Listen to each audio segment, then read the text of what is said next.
Good afternoon and good evening to all of our guests joining us from around the world.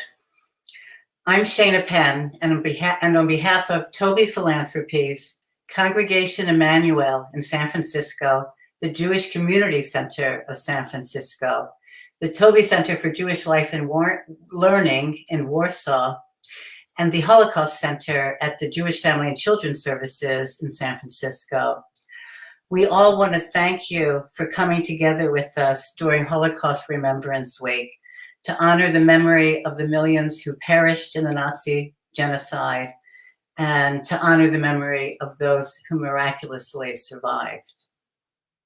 Stories of survival in the Holocaust, such as the one powerfully reconstructed in Janet Tobias's docudrama, No Place on Earth, give us glimmers of hope and faith in humankind, even during the darkest hours of human experience.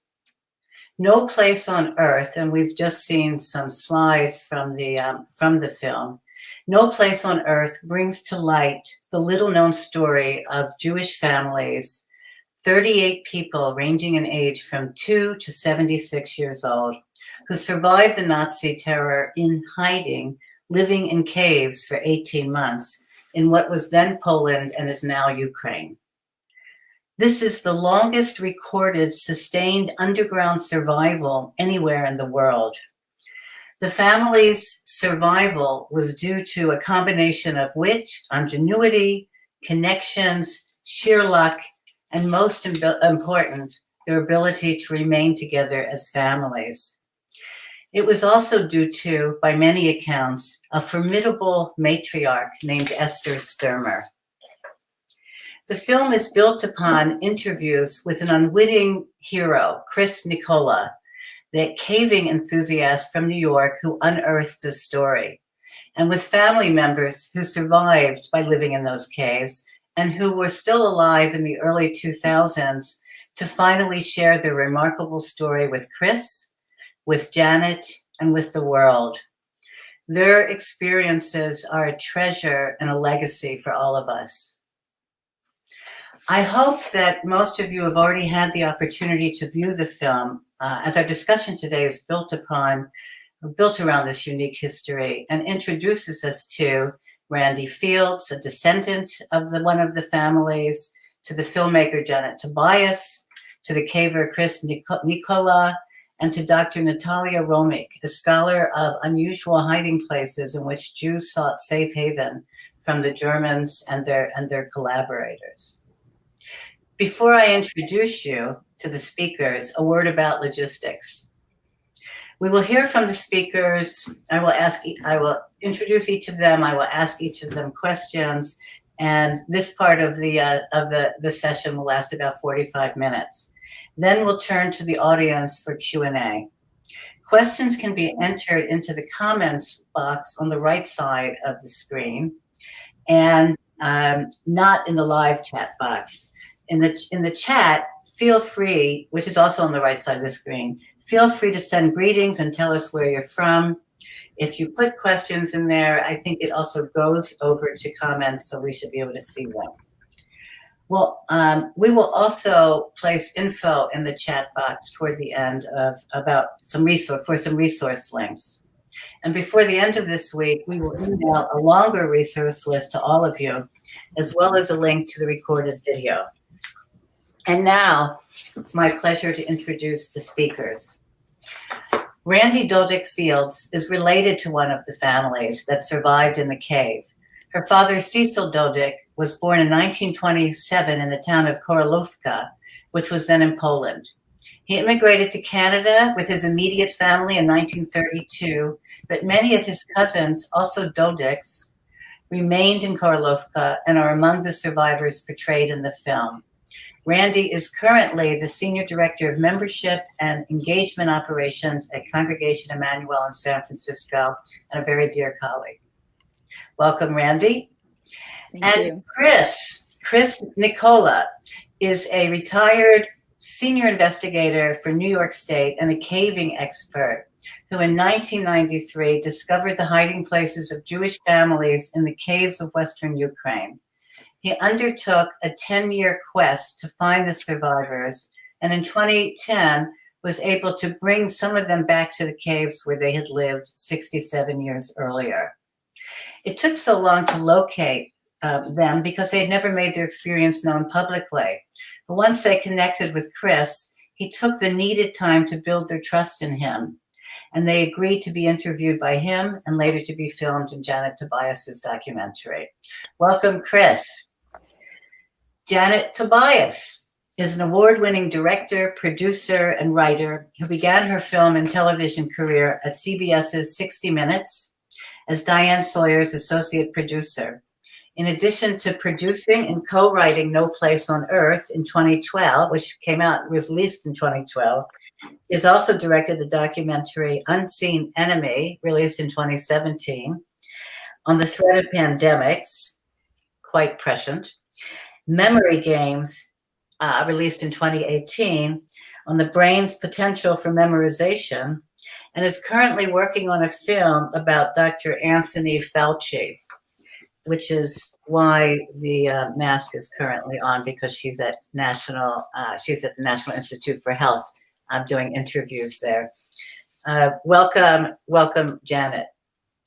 Dr. Natalia Romik is an architect and Holocaust researcher based in Warsaw, known for her scholarly work, Hideouts, the architectural analysis of the secret infrastructure of Jewish survival during the Second World War. In this research, Natalia examines through archival material, oral history, and site visits the physical and emotional dimension of remnant Jewish hiding places. Growing up in Poland, she has lived in close proximity to the Holocaust. In 2018, she was awarded a PhD in architecture at University College London.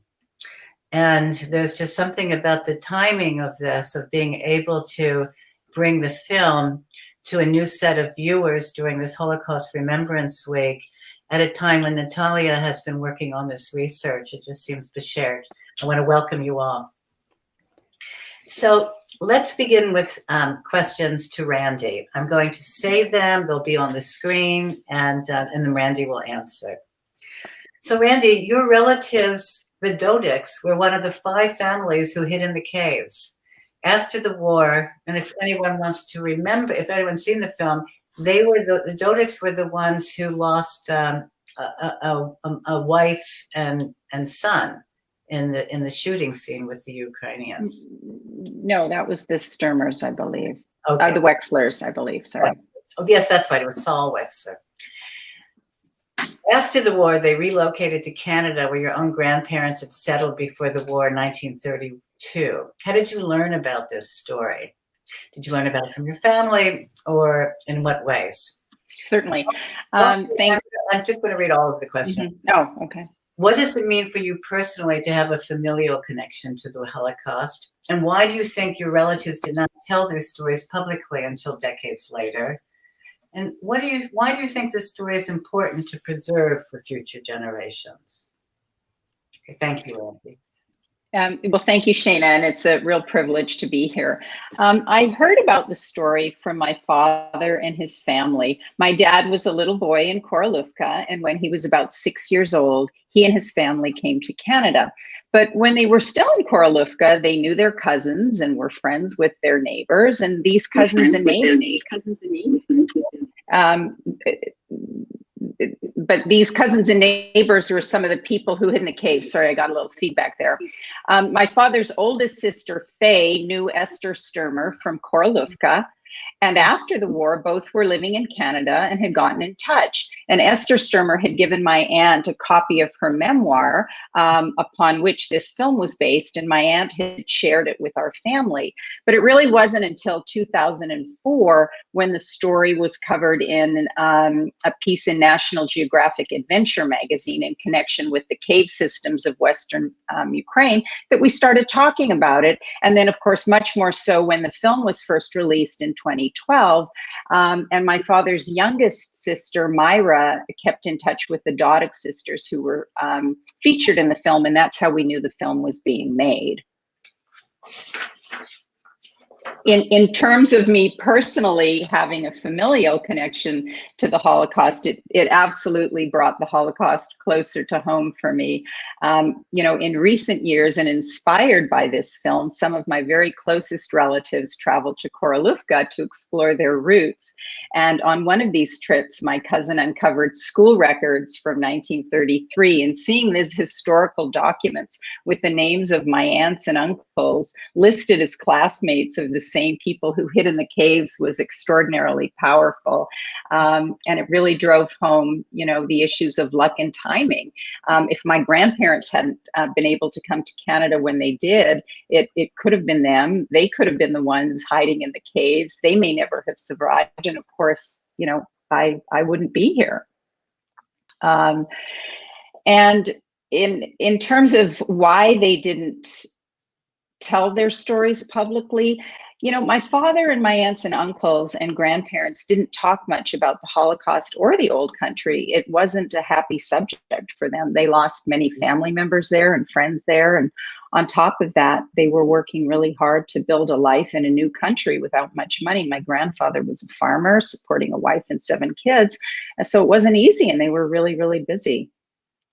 I think why this story is important to share for future generations. I mean, on a human level, it's an incredible story of survival and faith and resilience and perseverance. And, but on a larger level, I firmly believe that these stories of the past absolutely can have lessons for the future, but it's, as survivors age and die, it's a challenge to how to keep these stories and the cultural memory alive. And I have to admit, at first I was a little reluctant to participate in this discussion. I'm not a Holocaust expert, and I didn't feel I had a direct personal connection with any of the people that hid in the caves or that were featured in the film. But upon reflection and in conversation with Shana, I came to the understanding that my familial connection does illustrate how important stories can be passed down from generation to generation. And as a descendant of survivors, even though I may not have known the particular survivors, I can help transmit the story so future generations and more people become aware of it. Thank you, Randi. Thank you so much. It was certainly meaningful to me when I learned of your connection to this story, and as part of what inspired us to want to bring this to the larger public. Chris, our accidental hero, you came to Ukraine to explore your own family heritage and then stumbled upon the family and collective histories of people you otherwise would never have known. How did you piece together the story of these families who lived in the cave, and who helped you? Of course, you do special investigations, so there must have been, that's definitely in your skill set. But did you do things like post ads on Holocaust websites and social media or in Jewish newspapers? And then what were some of the clues that were most helpful to you? Well, it's important to understand that in 1993, I was invited to explore the cave pre-Grotto, and I went there to study geology and topography, knowing nothing about a story of human beings having lived in the cave. Shortly after I entered the cave, and keep in mind this was a couple of years after the collapse of communism, I started to discover old Jews, pottery stores, evidence that people in a large group had lived in that cave. And I could tell immediately these artifacts were not aged in centuries nor in recent years, but were aged in order of decades. No one could tell me how these things got in there. I was a little naive at the time. I soon learned that there's a reason why many of the Ukrainians didn't want to bring up World War II. The only lead I got was a little old lady outside the cave, a farmer lady in her 80s. And I said, any idea how these things got in the cave? And she looked around and whispered and said, I think there were Jews there during the war. Well, every year I would go back to Ukraine for 10 years and I would check on my things to do list. Nothing was being done. Again, they were reluctant to talk to the new guy in the block, somebody that just came there after the collapse of communism. And they also didn't want to bring up the history of what happened with many of the Ukrainians who unfortunately sided with the Nazis when they invaded. At home, I kept going to bookstores, libraries, archives, looking in the back of books, hoping to see magic words like Jewish cave survival, the Holocaust cave survival. Nothing. This went on for about 9 or 10 years, and I couldn't find any evidence that this room I picked up had any validity to it. And then during my search of the internet, I came up with a very sophisticated Jewish genealogical website where you put in names of people phonetically, also names of villages and towns that no longer existed, and get records going back as far as the 1890s from this area known historically as Galicia, birth records, wedding records. And I got this idea. I was getting ready to dump the whole project, but I got this idea. If this rumor was true that I was investigating, that possibly some people survived the Holocaust by living in a cave, then maybe one day their relatives will be doing genealogical research on the web. And if I picked the right keywords and embedded them in the coding of my website on caves, maybe one day someone will find a way to me. And sure enough, on December 7th, 2002, I received an email from a fellow identified as Ed Bogle, who said he was the son-in-law of Saul Wexler, who survived the Holocaust with 37 friends and relatives by living underground in Ukraine for over 500 days. And Saul was living 7 miles away from me in New York City. And it was through him, I started to get the initial information. He gave me a copy of his aunt Esther's memoirs, We Fight to Survive, which indicated not only the names of the 38 that lived in Priest Grotto Cave for 344 days, but also names of 28 that lived in Bataba Cave for 180 days. And with that information, I took it to National Geographic with the help of Peter Lane Taylor, who was a photojournalist they teamed up with. And that's what started the ball moving. And National Geographic, basically, they were skeptical about how valid this story was. And they more or less said something: before we agree to print one word of this somewhat fantastic story you're telling us, we're sending you back on an extradition to get physical evidence that this story occurred the way you said it did. So in 2003, Nat Geo sent Peter and I back to Ukraine, and that's where we picked up the trail in the cave. At the same time, through the contacts that Saul Wexler gave me, I started to interview the other survivors. And at that time, there were 15 original 38 alive. And that's what started everything rolling. And your perseverance is just amazing. You have talked about the Jewish families who survived in the caves, and they survived intact. They were not expert cavers like yourself, and you said you were surprised. You've been surprised that they could have survived so long in the cave. What would you have expected them to know what to do to be able to create a shelter and survive for so long? What were some of the physical effects of staying in the cave? And what were some of the strategies the families used in order to stay alive? Well, there were a number of things that they had to deal with, obviously. First of all, keep in mind there were two caves. The first cave, many of them were in, was Bataba for 180 days, and the second cave was Priest Grotto. I refer to Bataba as the bad cave, and Priest Grotto is a good cave. You'll soon understand why. Obviously, they were isolated in both. When it went into Bataba, at first, it's important to keep in mind they didn't have the special equipment that I and my contemporaries have when we explore caves. They didn't have the special lighting. They didn't have the special boots that prevent one of the most frequent accidents in caves, sprained or broken ankles.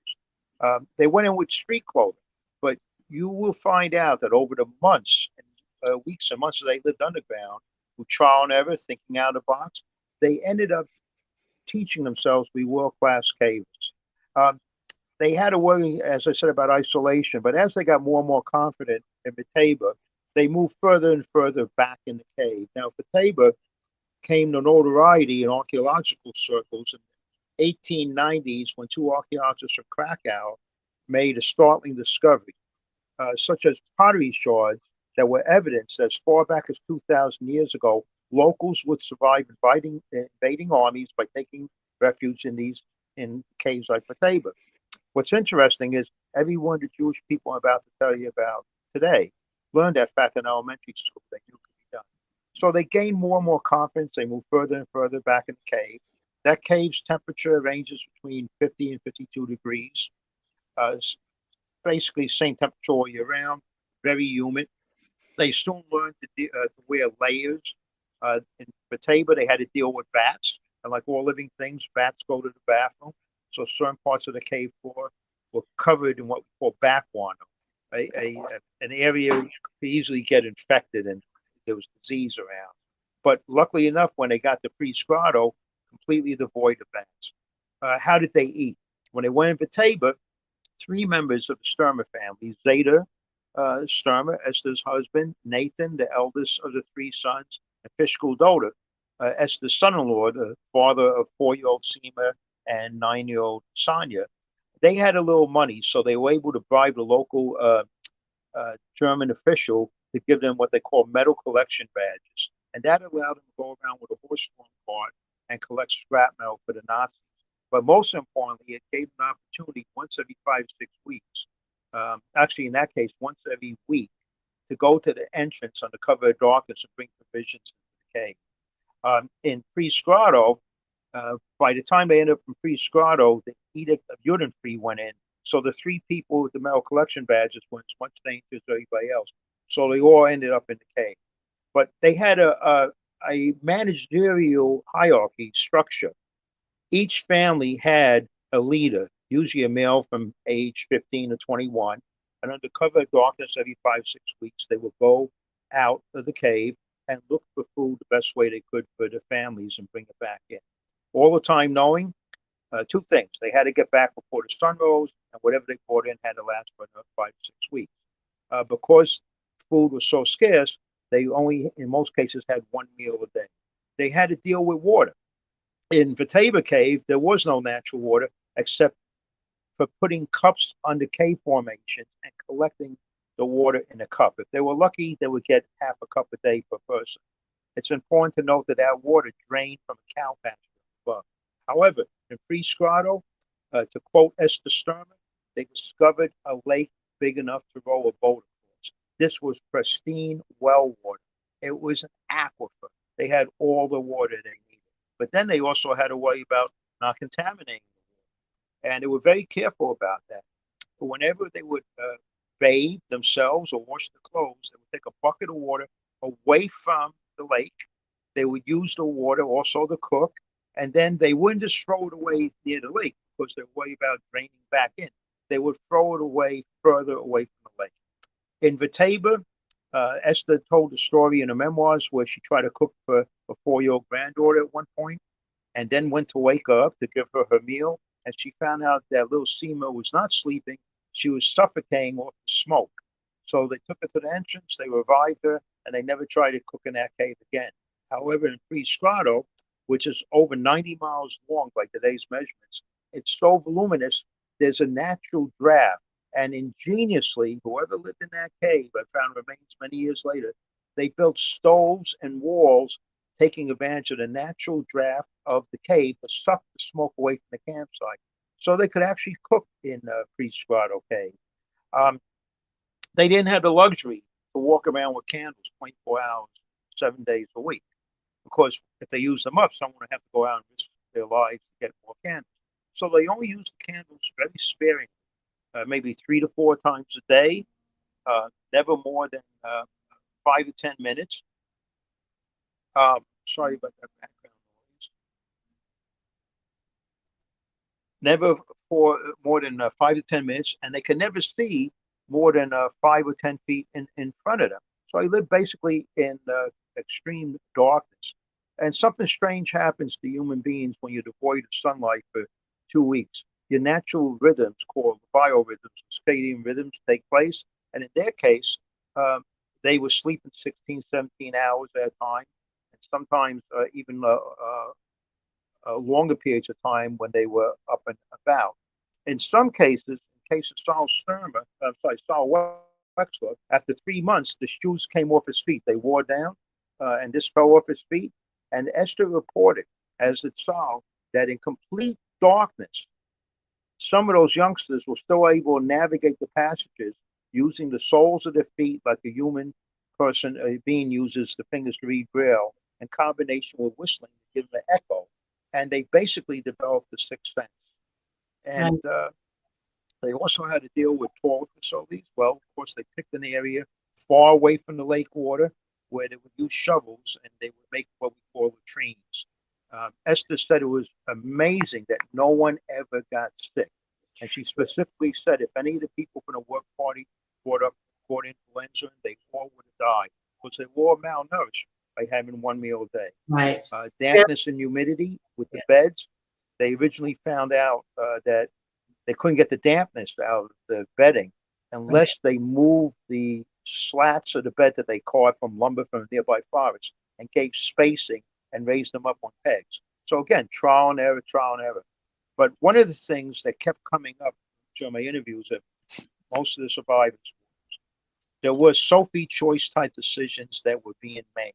And to quote Saul Wexler, he said, you have to keep in mind, it was war and hard decisions had to be made. Otherwise, we would have died.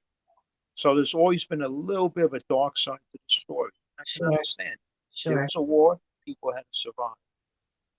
Thank you so much. That was tremendous. Really answers so many questions that are, in a way, just touched upon in the film. And the film, Janet.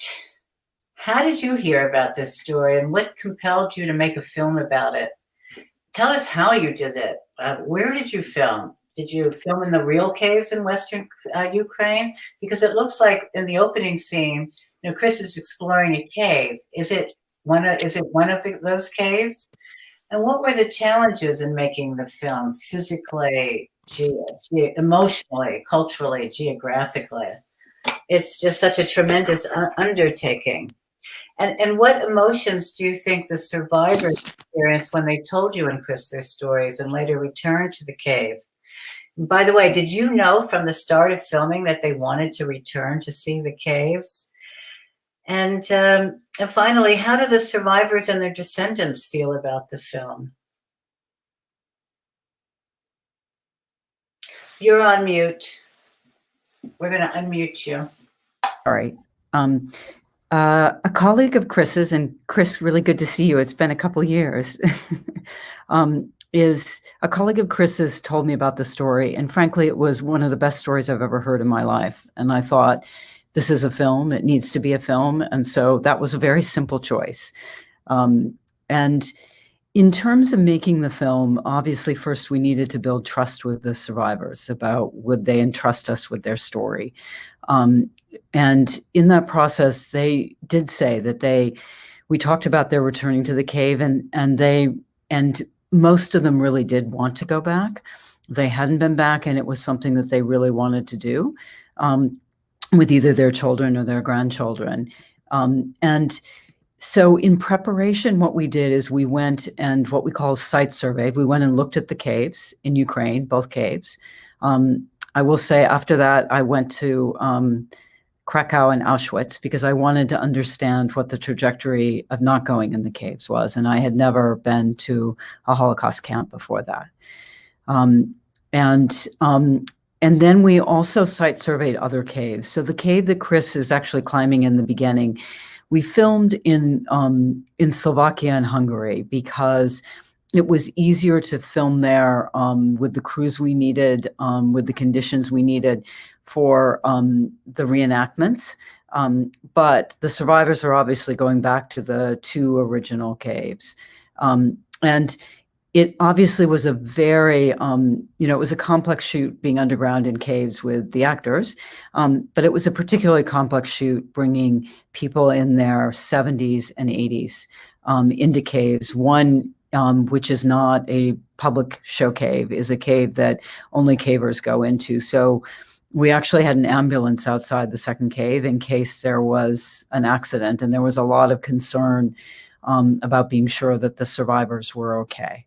And in terms of the emotions, I think there were varied emotions. I think it is impossible to put yourself in the place of people going back in time to a place where they were hunted, where they were hiding. And so I think it was a mixed emotion of bringing back some fear and anxiety. And also in the case of Saul Sturmer, the oldest, just pure joy. My favorite moment in the film is when he said, I wanted to go back to thank the cave. And when the lights went out sort of by accident, he said, now I know where I am. Because that was the cave without lights. And he was so proud, even though he couldn't go in the second cave, he was so proud that his granddaughter went. And in terms of their reaction long-term, it is one of the things that I will remain, I think, most proud in my life of having been done is you make a film and you get people to invest in it, to distribute it, to pay for it, because you want a lot of people to see it and to have impact.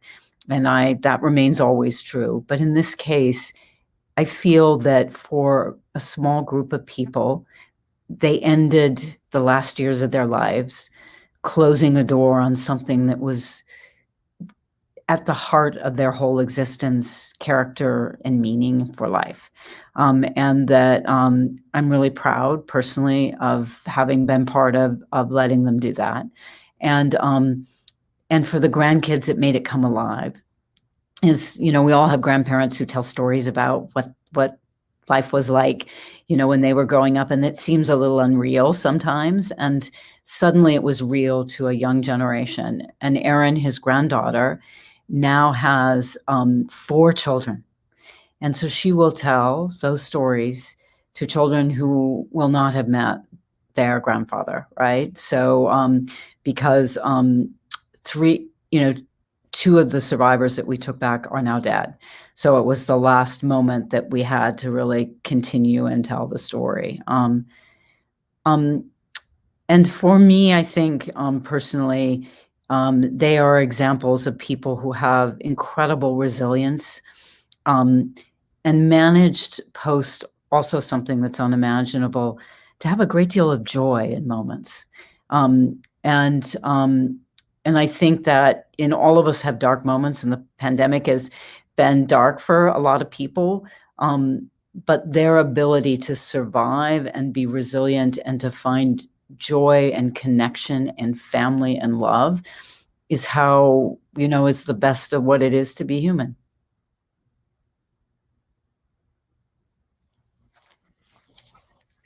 The people the survivors that you interviewed in the film were so vital, full of vitality and joy, and so wonderful to be able to connect with and get to know them. I also want to add, and we'll add this in the email that goes out with resources, that the website for No Place on Earth, I encourage everyone to visit it. It's another way to also learn about this subject. There's excellent educational resources. Mm-hmm.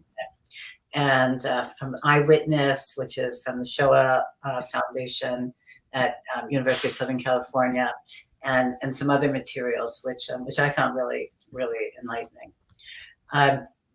Thank you, Janet. We'll come back to you shortly. Natalia, when and how did you learn about the Jewish families who survived in these caves? Because you knew about them when I contacted you. Was that knowledge gained independently from the research and the findings that came from Chris's search? And why do you think many of the cave survivors did not tell their stories publicly until decades later? Can you also tell us, is this story part of Holocaust scholarship?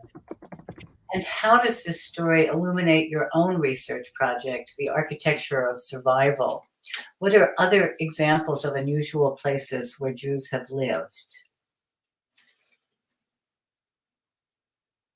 And you're on mute, Natalia. Oh, no.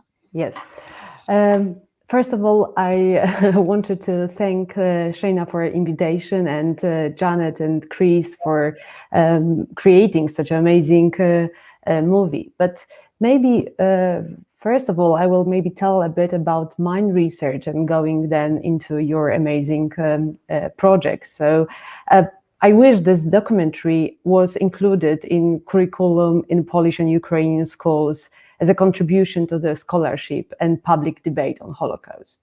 I'm currently working on the postdoctoral research project, the architecture of survival, and I focus on the hideouts that were used by Jewish citizens in Central and Eastern Europe to survive the Second World War.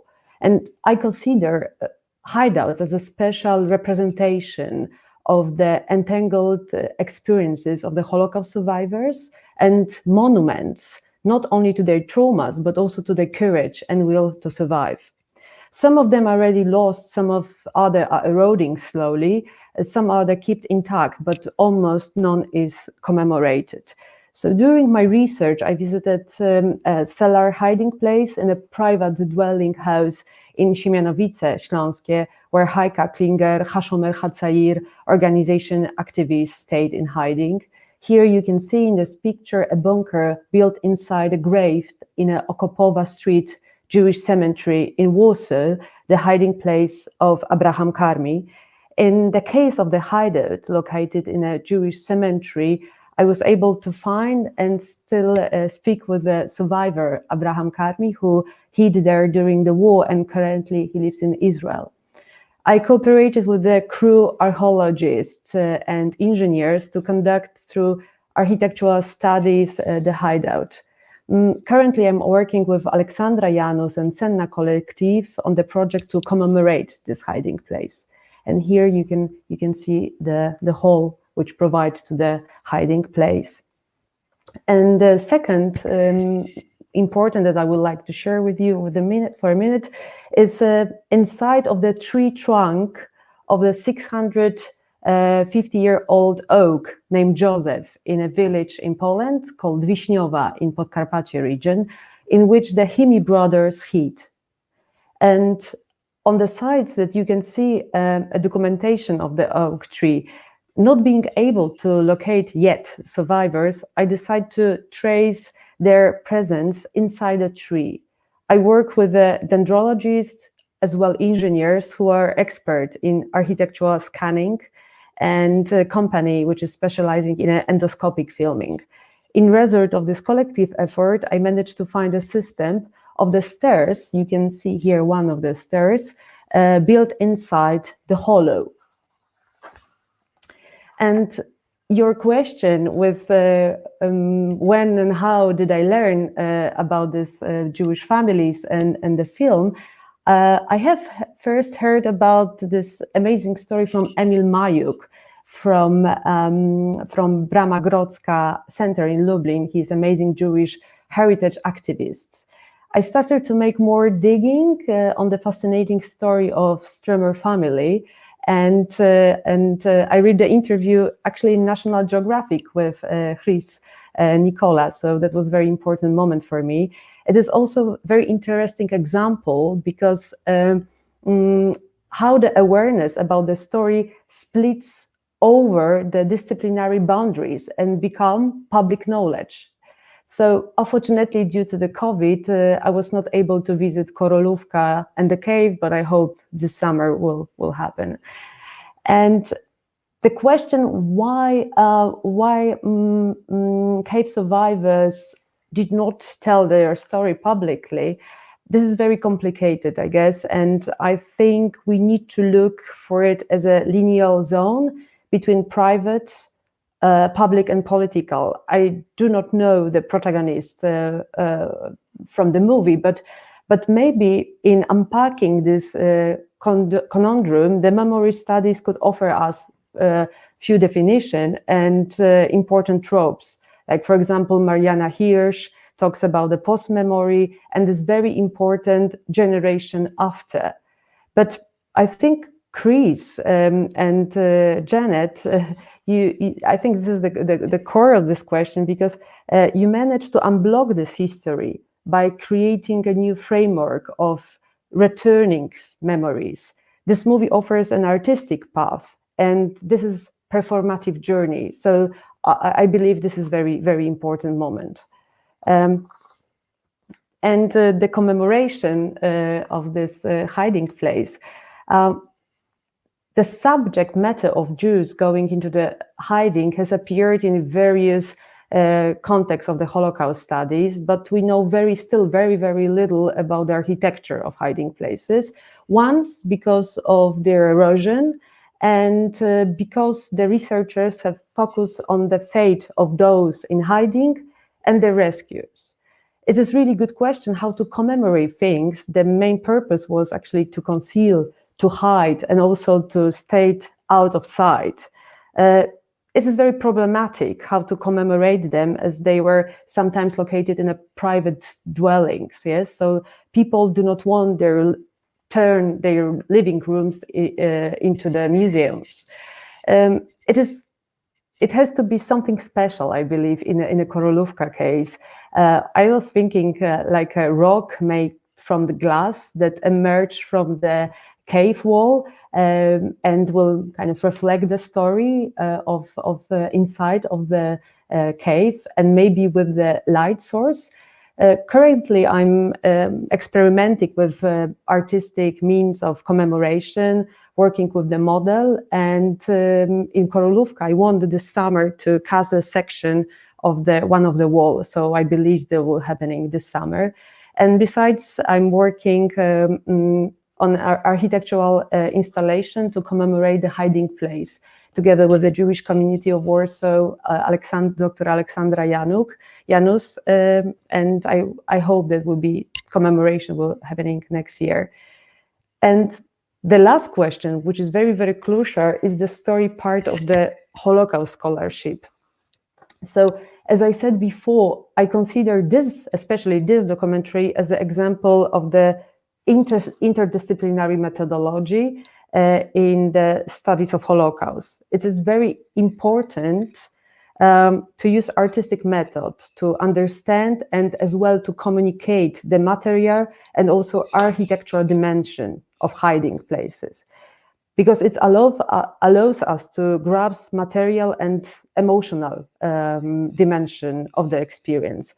Very often in my projects like Nomadic Shtetl, Archive, Yad, I talk about my project as a shamesh. Shamesh in Hebrew means a helper. And I really believe this movie is a helper for a contribution, not only scholarly, but also to how we can commemorate this place in the future. And maybe the last sentence, in this way, the documentaries or as well artistic project expand the Holocaust scholarship because they add a new dimension on it. So thank you.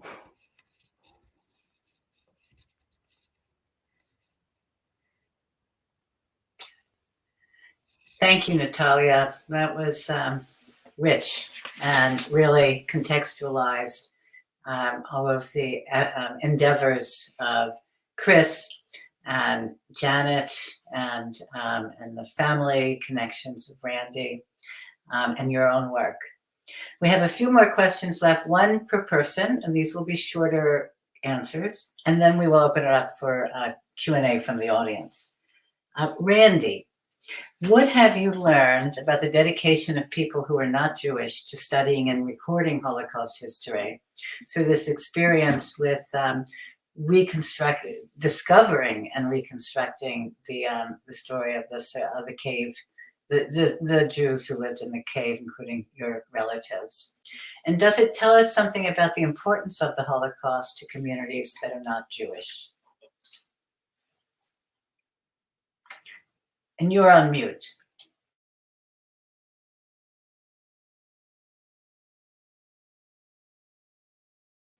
Can you hear me? Okay, great. Thank you, Shana. And yes, indeed, the dedication of people who aren't Jewish is clear in the telling and amplification of this story. I mean, look what it took to get the story told. 10 years of Chris's dogged perseverance, chasing leads, Chris and Janet taking the time to build trust with these survivors who ultimately agreed to be interviewed and featured in the film. Esther Sturmer had told her story through her beautiful memoir and shared it with her family and a network of family, friends, and connections. But it was the efforts of Chris and Janet, neither of whom is Jewish, who amplified the story so it could reach a much broader audience. And further, it's very different to read something versus seeing something so vividly portrayed on the screen.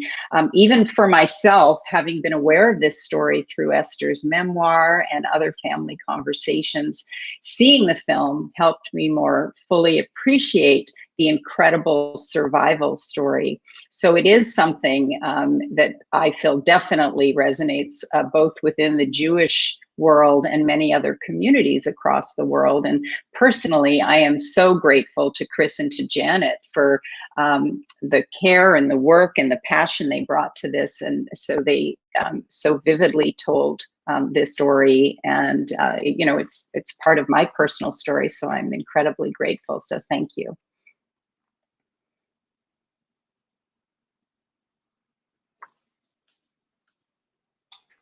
Thank you, Randi. Chris, you may be a retired special investigator, but clearly you continued your work in a most unusual and significant way. Looking back at your connection to this story, what does this journey mean to you? What did you learn? And what do you hope others will take with them from your experience? I heard about the atrocities committed against Native Americans. I heard about the evils of American slavery. And as a young Gentile kid, I also heard about the number 6 million, the estimated number of Jews that perished in the death camps of the Nazis. But I'll be honest, back then, whether it was 5 million, 6 million, 7 million, it was simply a number. Now, I hate to quote somebody in an event like this, like Joseph Stalin, the leader of the Soviets in the Second World War. But paraphrasing him, he once said something to the effect, the loss of an individual is always a personal tragedy. Thank goodness the loss of millions is nothing but a mere statistic.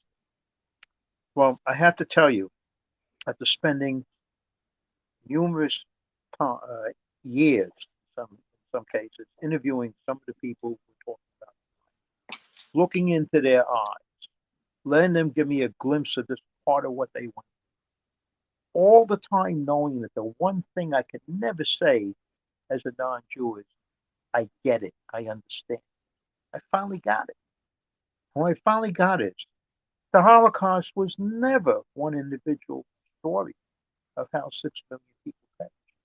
It was 6 million stories of fathers, sons, brothers, classmates, grandparents, of how they perished, as are all such genocides. And that number, 6 million, took on a completely new meaning in my life. And to this day, it's still somewhat overwhelming. And that's one of the biggest things I took away. Greatest regrets? I never got to meet Esther, Nathan, some of the other heroes and heroines in the memoir. That was a big regret for many years. Then, 7 years ago, 8 years ago, my friend Yetta, the last of the Sturmer daughters, passed away. I was out of town. I went up to Montreal to meet with their brother Sam and Charles to give my condolences. We had a nice meeting, and I parted company from them.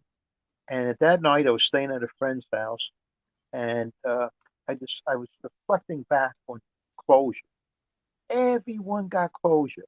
Every one of the 15 that were alive in 2002 to 38, they lived long enough to see the family story film, to read the family story book.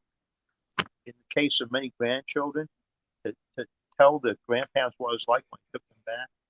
So everyone got closure except one person, me. Again, I never got to meet Esther and Nathan and some of the others.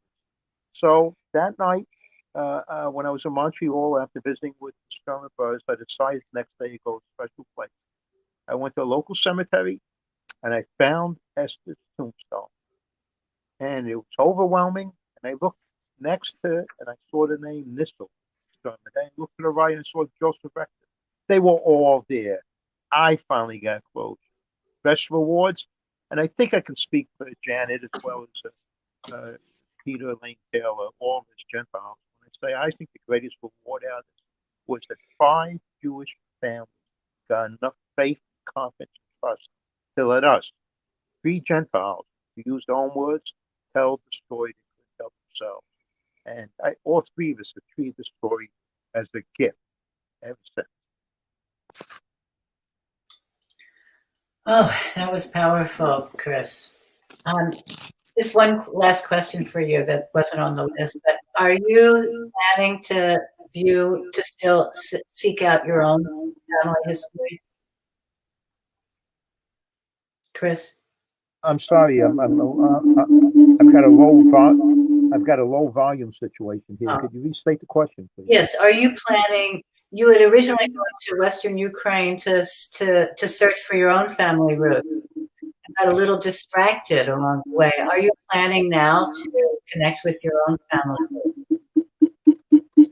Well, it's everything happens for a reason, and that's interesting. To this day, I still haven't found the Russian side of my family. Just to recap, for those who don't know, my grandfather was a Russian working for the Tsar's regime in the First World War in England, suspecting weapons sent back to the Tsar, and he got stranded in the UK. Subsequently, we find out years later when my mother was working on a secret war project in the Second World War that my grandfather was working for the Brits in the Soviet embassy in London, and he ended up being poisoned. So we lost contact with the Russian side of the family. To this day, I'm still trying to find it. But what happens is, 8 years ago, I received an email from a Brit who said, I might be a third cousin of yours. I'm doing research on my great-grandmother who had 12 siblings. And I know that one of the grandchildren of the siblings married a Greek Cypriot, and they went to America. And I was reading the story in National Geographic, and I see your name is Christos, which is Greek, and you went to America about the time of the early 50s of the missing siblings grandson I'm looking for. Could you be that person? And I said, yes, I am. And I put him in touch with my 2 surviving aunts. Long story short, he was a retired genealogist. And 6 months later, he sent me a manuscript several inches thick, tracing my British side of my family back to William the Conqueror, and I think in the 1090s. So ironically, I found a lot more about my British side of the family, but sadly, I yet to have found anybody that can tell me anything about Vladimir Salayev, my grandfather. Thank you. Janet, tell us a little more about how the making of this film changed you in any way, and how it is influencing what you're doing now.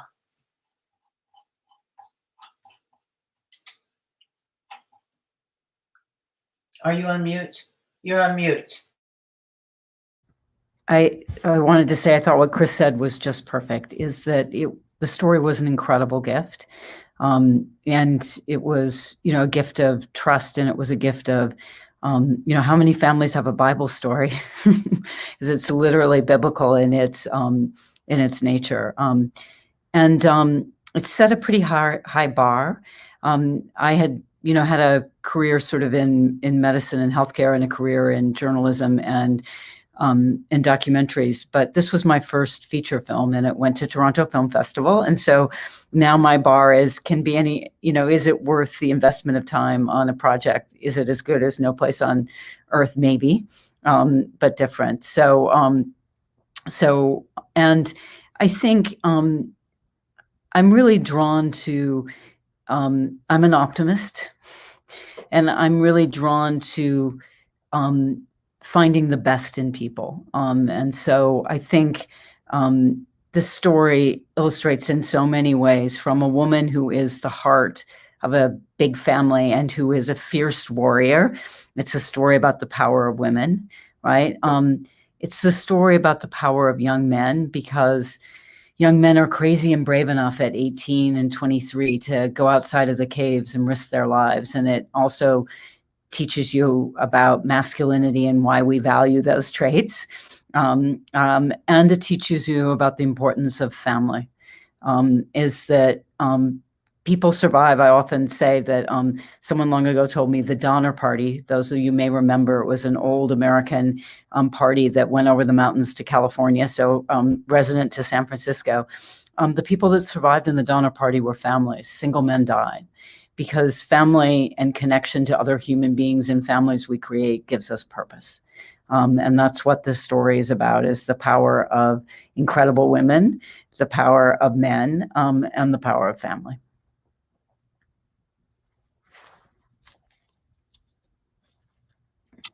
Thank you so much. And it has been found in Holocaust scholarship that families staying together made a big difference for survival. Natalia, oh, and by the way, I wanted to let everyone know we are putting some resource links up in the comments section or the chat section in any moment now, and it'll include a news broadcast, 30-minute news broadcast of Natalia's field research project that she's currently doing. And so please be sure to view that if you can. So Natalia,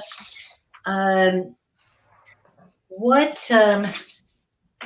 can you tell us about how this story is, the differences between commemoration of this story and other stories in Ukraine and Poland, and maybe something more about the research you're doing now that will be of the commemorative art pieces you're creating that will become a part of an exhibit that you could tell us about too. Yes, thank you.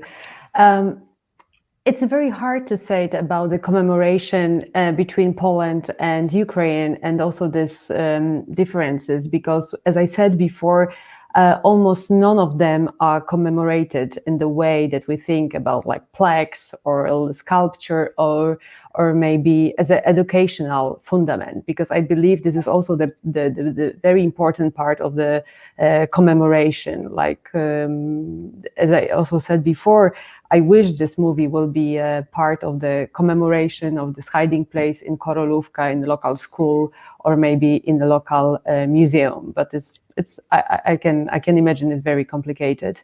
And also the question you asked about my projects, and I really hope that Korolówka will be very, very soon part of the investigation, not only mine, because I'm working with the different scholars, and especially this time with the dendrologist, and I don't have any caver specialists like we have today with Chris, but it's always this kind of interdisciplinary boundary that we scholars, Holocaust scholars, we will never go, further with this, with our shemesh in this physical way.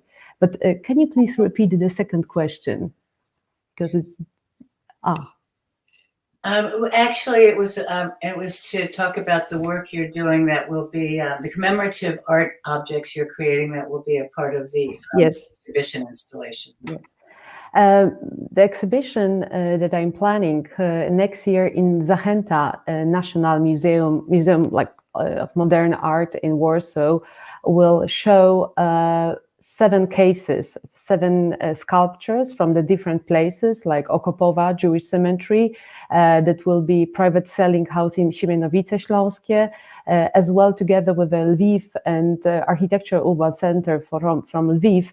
I hope that will be also Korolówka. So you are all invited next March to Zachęta, and not only that will be story only about this casts and this beautiful, I hope, sculptures, but will be all site surveys, documentaries, as well what we can find in a Jewish Historical Institute, in a Holocaust Memorial Museum, because it's like a huge melting pot. I would say each story is connected with one story, so it's a story within the story.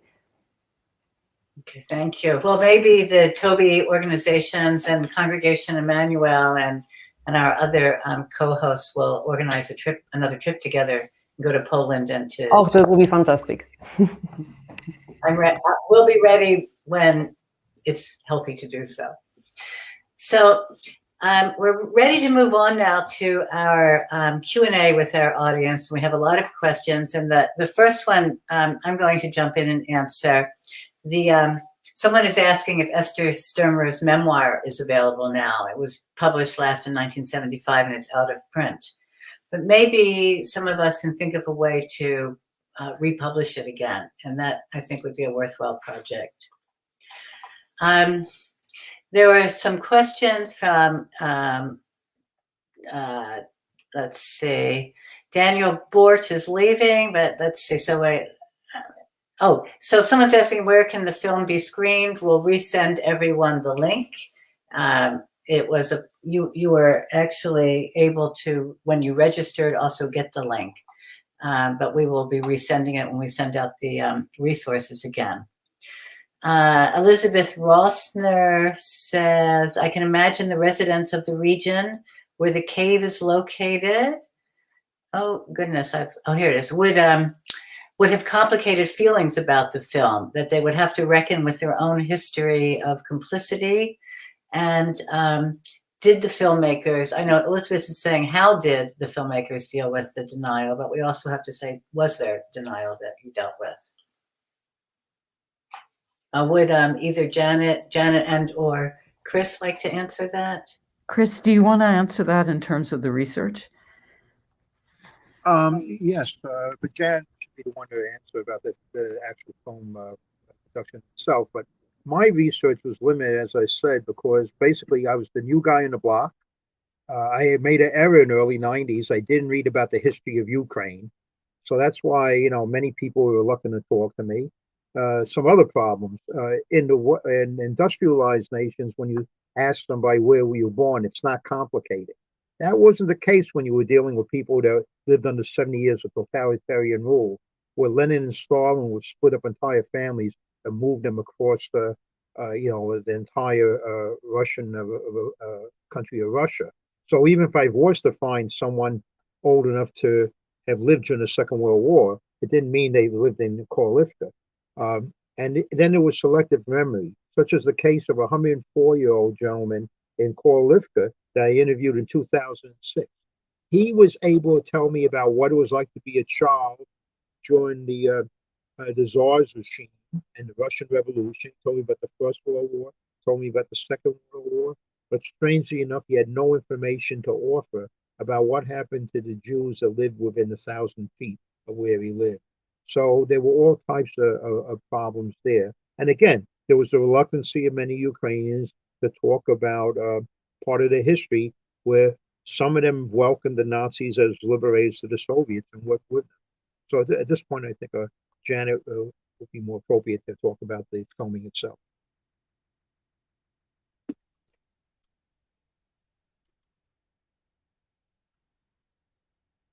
I apologize. I keep doing this. I think for the film, we were focused on bringing the survivors back. Oh, that was me. Sorry.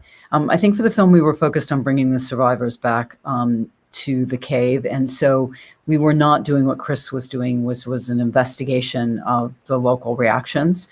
So, I don't think we particularly encountered anything, but we also didn't really research the locals' reactions and their stories. So, and I was going to say, for anyone, someone was correct. The film is also available on Amazon Prime. You should take the free link because you probably will have to pay for Amazon Prime. But if you want to, it's also recommended to others outside this. It's available on Amazon Prime.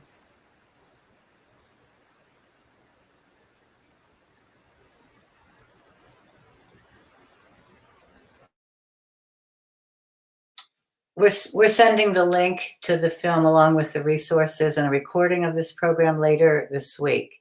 A question from JIS Chicago. Something in the film confused this person.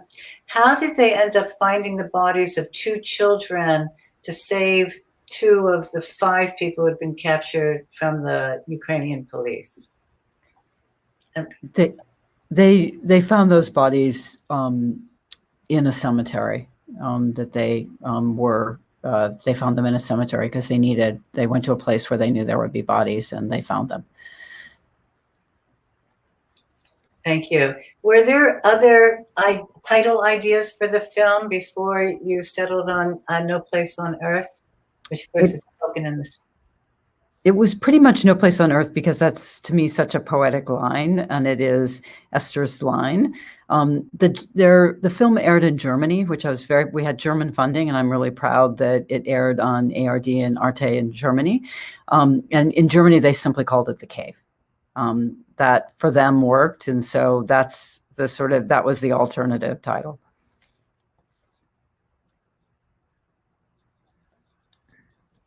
So a couple of questions. How many were removed from the first cave by the Germans, and how many were undetected, as Daniel Bort, in the first cave?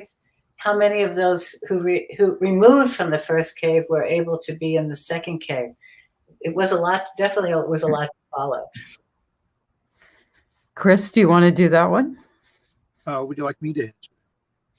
Okay, it's important to realize that while there were 28 in Batavia for 180 days, only 12 of them, meaning the 11 Sturmers and Saul Wexler, who had lost his mother and brother, ended up going into Pre-Sgrotto cave.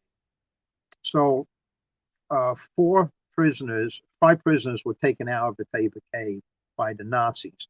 That was little 4-year-old Seema, granddaughter of Esther. That was her mother, and also a distant relative. His name was Mertzer. And also Saul Wexler's mother and Saul Wexler's 9-year-old brother, Leo. As some of you probably know from the film, there was a bribe made to the local commander of the jail, the Ukrainian police, the Nazi commander, to stage a fake execution and let them all go. That was a necessity to bring the bodies, because he had told them, we could work something out, but I don't want the Nazis to come back suspecting something and dig in graves and find no bodies. So they, the people with the horse-drawn cart, Zader and Nathan and Fishko Dodick, they found the bodies, brought them back, but something went awry that night. And while they were driving up the old Jewish cemetery in Sloita, they heard gunshots. And out of the woods came 4-year-old Seema in the arms of her distant relative, Mertzer, followed by her mother. But Leo Wexler and his mom had been killed up on that hill. So that's a breakdown of who was in which cave, who was taken out of the cave.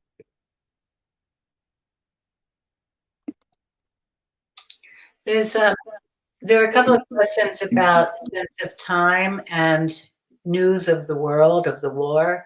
How, I do recall there's one point where Esther Sturmer always knows what day it is and when the holidays are.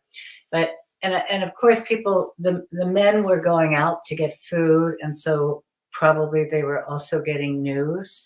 Could you tell us a little about what kind of contact the people who ran out for food, etc., and supplies, how they also found, how they would find out about what's happening locally or in the war? One of the, I'm sure Jan also has some additional stories on this, but one of the things I learned only several years ago, some of them, when they would go out late at night, especially Mundik Rebel, he was 15 caring for his family in Pre-Sgrotto. They had the foresight every so often to go to the local rail station and watch the trains. And Mundik told me that, you know, for the longest time, all these trains were going from the west to the east with tanks and new Nazis. And then all of a sudden, around January of 44, when the people in the cave were thinking they may just have to give up, he noticed something. The trains were coming back, going east to west, with basically dead Nazis, Red Cross stickers on the train. And they knew the tide of war had changed in Stalingrad. And they talked amongst themselves about us holding on longer.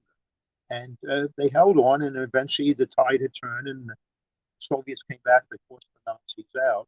And what would happen is when they would come out late at night, like every 5-6 weeks, to scrounge for food. The Sturmers had some 2 Poles that actually sold them items and stayed loyal to them, and they would pick up the news from them as well. And then there's the young 17-year-old Polish boy that was a forester that every so often would put a bottle near the entrance of the cave with a note of any newsworthy material. One last question, and then I want to read some of the words of appreciation from people who are on today. So the last question is, what did the survivors from the caves do when they were liberated and immediately came out? Did they stay in Korolovka for a while? How quickly did they leave? Who can tell us something about that?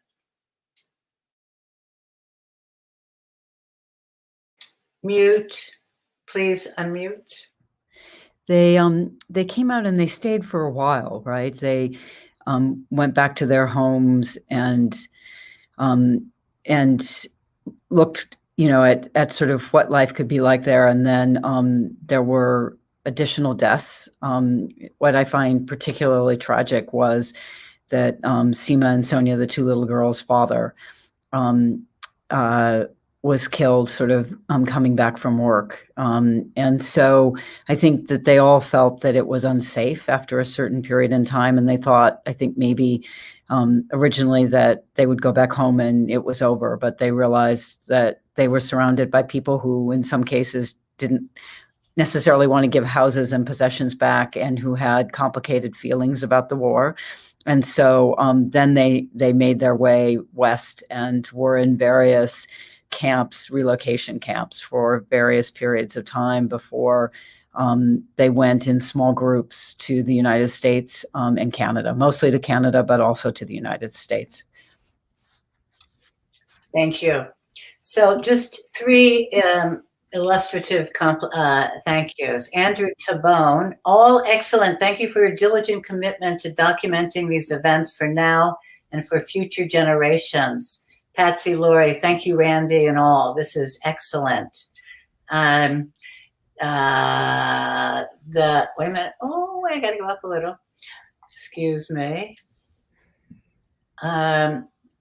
Someone says, bless you to Chris, but I've lost it. And someone else says, where did it go? Thank you for putting together the connections between art and history and culture and personal lives. Thank you so much. And I want to take this opportunity to thank our speakers, our presenters. It's incredible that we've had this opportunity to bring you all together and that you gave of yourselves and your time. We're all in different time zones. Natalia, it's 10 p.m.